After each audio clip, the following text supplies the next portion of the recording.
Hello दोस्तों, आज का वीडियो रहेगा हमारे लिए टेट और सी टेट के लिए। तो मैं आज बात कर रहा हूँ हिंदी सब्जेक्ट के बारे में।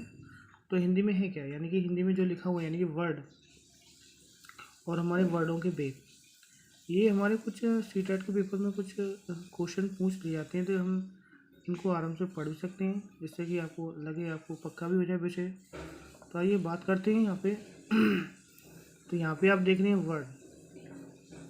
ध्वनियों को लिखने के लिए कुछ निश्चित संकेतों का प्रयोग किया जाता है, जिन्हें हम क्या कहते हैं, वर्ड कहते हैं। तो वर्ड भाषा की सबसे छोटी इकाई भी है और यहाँ पे वर्डों के व्यवस्थित एवं क्रमबद्ध समूह को हम वर्डमाला कहते हैं। तो आइए बात करते हैं वर्ड कितने के, यानी वर्डों के कितने भेद होते हैं। तो हम बात करते हैं वर्डों के 3 भेद होते हैं। कितने भेद होते हैं? 3 भेद होते हैं। तो यहाँ पे बात करेंगे स्वर, अयगवा और व्यंजन। तो यहाँ नंबर 1 है हमारा स्वर। स्वर है क्या? स्वर यानी कि वर्णमाला के उन वर्णों को जिनका उच्चारण बिना किसी अन्य वर्ण के साथ यानी सहायता से किया जाता हो, उसे स्वर कहते हैं। हम जानते हैं कि हिंदी वर्णमाला में इनकी संख्या कितनी है? 11 है। कितनी है? 11 है। तो आइए देखते हैं कौन कौन से हमारे वर्ड हैं जो 11 है, यानी कि आ, ई, ए, ओ, उ, रे, ए, औ। यानी कि यहाँ पे जो स्वरों को हम 3 भागों में व्यक्त कर सकते हैं। स्वरों को हम कितने भागों में व्यक्त करेंगे? 3 भागों में, जिनको हम नाम देते हैं हर्ष स्वर।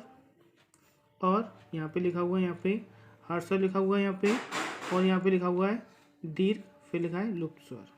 तो भाई बात करते हैं हर्ष स्वर कौन से होते हैं। हर्ष स्वर हमारे कौन से होते हैं? ये 4 प्रकार के होते हैं, जिन स्वरों के उच्चारण में कम से कम समय लगता हो। यानी कि जिन स्वरों के उच्चारण में कम से कम समय लगता हो वे हर्ष स्वर होते हैं। ये 4 प्रकार के होते हैं। आइए जानते हैं कौन से? आ, ई, उ, ऋषि। अगला नंबर है हमारा दीर्घ, यानी कि अगला नंबर है हमारा दीर्घ। तो आइए दीर्घ के बारे में बात करेंगे। यहाँ पे दीर्घ हमारा जिन स्वरों के उच्चारण में हर्ष स्वरों से दुगना समय लगता हो। क्या लिखा हुआ है इसमें? जिन स्वरों के उच्चारण से हर्ष स्वरों से दुगना समय लगता हो, उसमें कम समय लगता है, इसमें दुगना समय लगता हो, यानी कि बोलने में थोड़ा समय लगता हो। जैसे कि देख रहे हैं आप, ये 7 संख्या होती हैं। ये कौन संख्या होती हैं? 7 संख्या, यानी गले से निकलने वाली आवाज़। जैसे आ, यानी कि भारी आवाज़ बोल सकते हैं आप। आ, ई, उ, ए, ओ, यानी इस प्रकार आप भाषा को बोल सकते हैं, यानी कि ज़्यादा समय लगे।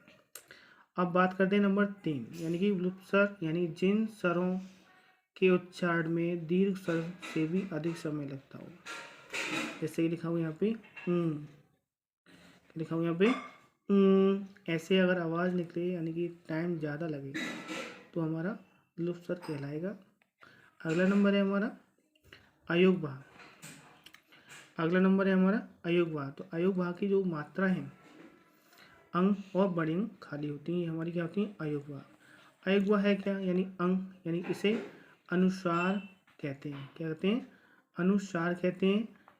इसको वर्णों के ऊपर बिंदु के क्या लगा होता है? बिंदी लगी होती है। क्या लगा होता है? बिंदी लगी होती है। जैसे अंक, अंधकार, संगति। अगला नंबर अंक, यानी बड़े अंक खाली। इसमें क्या होता है?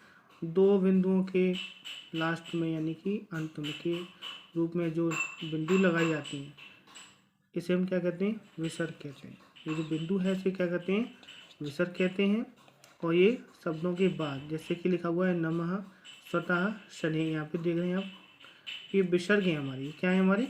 विसर्ग है। फिर इसके बाद लगे आ, यानी कि चंद्रमा बिंदु। ये होते हैं हमारे अनुनासिक। ये वर्णों के ऊपर चंद्र बिंदु के रूप में लगते हैं, जैसे कि चांद, आँख, आंगन। इसके बाद हम बात करेंगे व्यंजन की। तो व्यंजन जिन वर्णों के उच्चारणों में स्वरों की सहायता ली जाती है, उन्हें व्यंजन कहते हैं। क्या लिखा हुआ है? जिन वर्णों के उच्चारण में स्वरों की सहायता ली जाती है, उन्हें हम क्या कहते हैं? व्यंजन कहते हैं।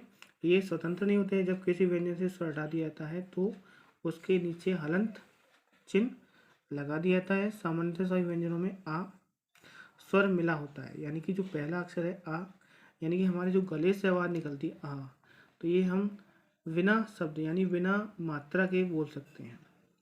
बिना मात्रा के बोला जाता है। तो आप इस प्रकार लिख भी सकते हैं, यानी का जो लिखा हुआ है यहाँ पे लिखा हुआ है ये हलंत का है प्लस आ, यानी जोड़कर हमारा क्या बना का शब्द बन गया है। तो आइए आज बात करते हैं यहाँ पे व्यंजनों के भेद। किसकी बात करेंगे? व्यंजनों के भेद की बात करेंगे। पहला है हमारा स्पर्श व्यंजन और दूसरा है हमारा अंतस्थ और यहाँ पे अंतस्थ और ऊष्म व्यंजन। जैसे आप देख पा रहे हैं वीडियो, आप अपने हिसाब से भी आपको क्रम लगा सकते हैं, जैसे आपको आ रहा है अच्छी बात है, लेकिन मैं जो वीडियो बना रहा हूँ आप यहाँ पे गलती भी हो सकती है, तो आप अच्छे से देख भी रहे हैं। तो यहाँ पे बात हो रही है, यहाँ पे जो लिखे हुए हैं यहाँ पे देख रहे हैं आप स्पर्श व्यंजन, अंतस्थ व्यंजन और ऊष्म व्यंजन लिखा हुआ यहाँ पे स्पर्श व्यंजन और अंतस्थ व्यंजन और लिखा है लास्ट में ऊष्म व्यंजन। तो हम बात करते हैं स्पर्श व्यंजन की, यानी कि इसका जो वर्ग है का वर्ग वाले, चा वर्ग वाले, यानी कि जो वर्ग यानी कि लाइन वाले, हर वर्ग में कितना नंबर लिखा हुआ है? संख्या लिखिए 1 2 3 4 और ये 5। चा वर्ग में 5, टा वर्ग में 5 और ता वर्ग में 5, यानी कि ये सभी हमारे मिलकर क्या बने हैं? स्पर्श व्यंजन। इनको नाम दे दिया गया है, यानी कि जो है ये हमारी वर्णमाला है। अब इसका जो नाम होता है, यानी कि हम उसको चढ़ यानी कैसे बोलते हैं, कंठ में कैसे बोलेंगे, तालु में कैसे, मूर्धा, दंत, ओष्ठा, इसको हम कैसे बोलेंगे? तो आइए यहाँ पे देखते हैं। यहाँ पे कंठ में क्या है? का खा गा ढा, तालु में है चा छा झा आ, मूर्धा में टा ठा ढा ढ़ा, दंत में त थ ध न, आप देख पा रहे हैं, इस प्रकार आप बोल सकते हैं। इसके बाद है यहाँ पे अंतस्थ व्यंजन। अंतस्थ व्यंजन क्या होता है? या र लव, क्या होता है? या र लव। इसके बाद है ऊष्म व्यंजन, शा श हा, यानी हमारे ऊष्म व्यंजन होते हैं। तो इस प्रकार से वीडियो हमने जो बनाए हैं, यानी पेपर आप देख भी रहे हैं, सी-टेट या टेट जो भी हमारा पेपर आ रहा है, तो इस प्रकार हमारे क्वेश्चन बन जाते हैं कि हमारा कंठ तालु में यहाँ पे कौन सा शब्द बनता है, कि तालु में कौन सा बनता है, कि मूर्धा में कौन से शब्द होते हैं और तंत में कौन से बनते हैं।